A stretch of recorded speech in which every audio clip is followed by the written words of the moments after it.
The two new Malayalam films of the week had little to none hype, yet they delivered films with unique storytelling. When it's Malayalam cinema, you know what to expect. So let's talk about it. Hello guys, I'm Nona, and it was quite surprising that I could catch these two films after being disappointed last week when two big releases didn't release near me. There's another video talking about that. And these two films out of nowhere with subtitles were playing near me. And at the moment, there are three Malayalam films playing near me. Sarkeet, Padakkalam and Thudaram is still playing. Malayalam cinema is on overdrive. And this is such an improvement from past few years when even the big Malayalam films didn't release near me. To now, where every week the new Malayalam films are getting at least one or two shows. I don't know if it's the demand or the goodwill Malayalam cinema has created for itself, or they have cracked a distribution. Whatever it is, it's great for me. Keep at it. I know it's not a great time, a lot of tension around, but as things get better, there are some good offerings in the theater to take your time off. Now, these two films are not perfect, but they very well do the job they set out to do. First, let's talk about Sarkeet, written and acted by Thamar KV. Now, I did see the trailer for this film, and I was 50% right and 50% wrong about what the film is about. Like, that's what I do when I react to trailers and try to guess. If you're interested in that, you can check out the React channel. But this film is a drama about people, especially Malayalis, who have traveled from Kerala to the Middle East in search for a job and a better life. And the film gets into the nuances of the lives of these people, the journey they have, the loneliness they feel in a foreign land, the desperation that kicks in because you have put in so much money and effort to reach this place. You need to make it all work to grab that opportunity to get that job. It means so much. And in that moment, you start to lose what's right and wrong. The film talks about parenting in a foreign land,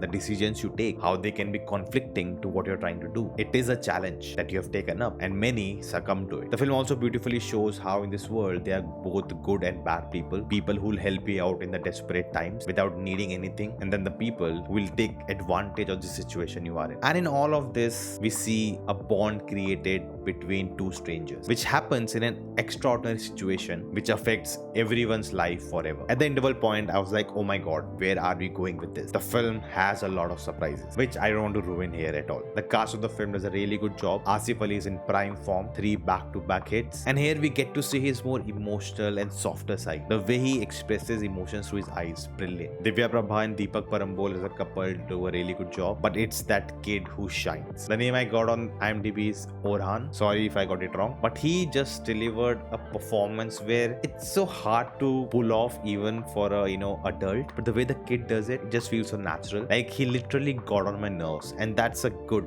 thing, a compliment. It's anyway very hard to get a child actor and get a really good performance from him. Over that, the kind of performance this film demanded, the way he delivered flawlessly was outstanding. Visually, the film has a very different palette because we are not in India. The whole film takes place in abroad. I'm not sure about which country it is, but it is Middle East. Of course, shooting in a foreign place, it's very costly, but the way they did it, it never felt that. You didn't see that they were cutting corners or there was just 1 or 2 shots they could take of the place. They couldn't shoot there more, and they just went with the take they got. Everything felt professionally done. And there's a lot of visual storytelling also. There's a significance of the props in the film, be it a glue or a toy of Pinocchio. The audio we hear from the TV complementing the scene that's actually happening. There are a lot of small things to notice. Now, they did have a lot on their plate with this film. They were going for a lot many things, and at the end I feel they couldn't do justice to everything. The biggest thing was the ending. It just didn't land for me. Like the type of film it is, you expect a big high, you expect the catharsis at the end, which was totally missing. And I'm not really sure why. I cannot really pinpoint the issue, but that last scene of the film, it almost felt rushed, kind of a spoon feeding, trying to tie that knot at the end, which maybe the film didn't need. That's my guess. Now, I don't think this is a spoiler. It's in the trailer itself. The film is talking about ADHD, the hyper nature of the kid. The film talks about it, but really didn't go deep into it. Maybe I was expecting that from the trailer. Maybe a film like Tare Zameen Par, the way it talked about dyslexia, but that's totally not at all what the film is. The story is not about the kid,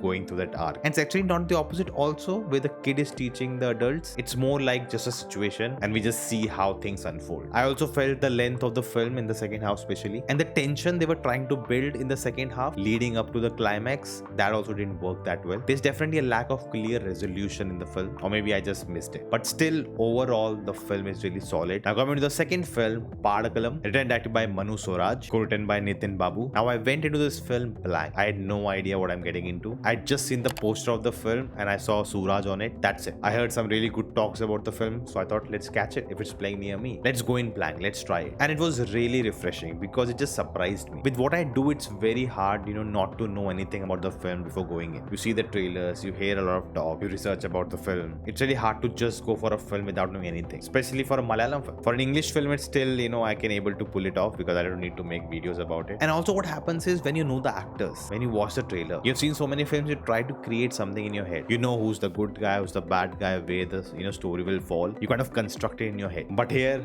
nothing. I had no clue. It was a blank canvas, and slowly as the story proceeds, you get the reveal what's really going on. This film is a fun fantasy adventure comedy film with the college students and the teachers mixed with historical and mystical element, and it just goes crazy from there. There's so much to appreciate about this film. The editing, the transitions, they are so meta, there are so many references, and it has that energy of the youth. And that's why I don't know how every kind of audience will react to the film. It is made for the youth, and I think by the youth. They have all those pop culture elements from the world as well as from Malayalam cinema. Some even I got, and I was so happy about it. I think what works is the film has this charm, and a lot comes from the actors. They kind of bring a lot to their performance, and they are doing the heavy lifting. We know Suraj and Sarifuddin are such good actors, but the teenagers, they just captured the energy of college students so well. How they're comic nerds, the random things they talk about. It is so us. And I don't want to spoil it. When you see the film, you understand what I'm talking about with the performances. Within this film, there's a blockbuster narrative that is kind of hidden. The makers had great ambition. I'm sure they had a very small budget to pull it off. They tried to put the scale as much they could and gave 100% to it. But if you try to analyze, the screenplay required more refinement. The film has a lot of exposition, which through the visuals they try to make it more fun, but still it is a lot, especially for me who has to go through the subtitles quickly. There are multiple montages in the film, one after the other, where they're showing how the character is going through a process, and that kind of becomes very repetitive. Now they have really cool set pieces, the big moments, which is so much fun and entertaining. But between these moments, the connecting sequences, they kind of feel dull. They kind of lose the momentum there. Like with the fantasy element of the film, there are a lot of cool things that I wanted to see, but it all happened off screen, and the character just explains all of that on the screen as exposition. Now the good thing about the film is that it's very quick. It doesn't waste any time. Like this, 5 minutes we are into the film, things are going on, the plot is unfolding, but it also makes the story very rushed. And because of that, there's no time to establish the characters, to establish the world we are in. We are in the college, this happens, that happens, the big element is revealed, and we just keep running from there. Which, as I said, it's really good, but with that you also sacrifice a lot. Now one or two characters are given some subplots, but apart from that, there's lack of depth. It's just not enough. I'm not rooting for the characters that much because I don't know them very well. There's a very flat characterization which is given to each character, and that's it. There's no reasoning behind why they are like this, what makes them that, what are their wants, what are their motivations, what are their fears. Not that every film needs to reveal this about their characters, but it's the way you reveal this information to us as an audience so that we care for these people. It felt like the plot is taking the characters ahead instead of the characters taking the plot ahead. And to be honest, it's just the minute details. It's just the kid I have in my head. I'm just thinking about these things. But if you just sit back and relax, you'll have a lot of fun and you'll enjoy the film. Maybe it doesn't require too much analyzing. The film is not taking itself too seriously. And I did stay till the end credits. Not gonna say what happened. See, both the films are offering something unique and different. You will have a good time, just like I did when I almost met Kamal Hassan. Check out this video if you haven't. Let me know your thoughts about both the films in the comments below, and I will see you next time.